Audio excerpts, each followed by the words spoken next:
আসসালামু আলাইকুম। একটা জিনিস দেখে আপনাদেরকে, আমাদের দেশে তরমুজ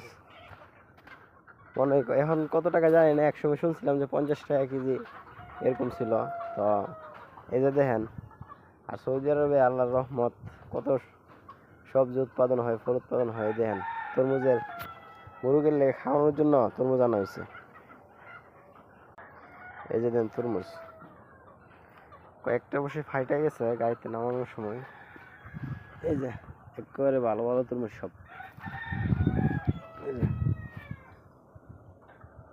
এগুলো আনা হয়েছে মাত্র মুরগি খাওয়ানোর জন্য। এই যে মুরগ, এগুলো কাইটে কাইটে দেওয়া হইব।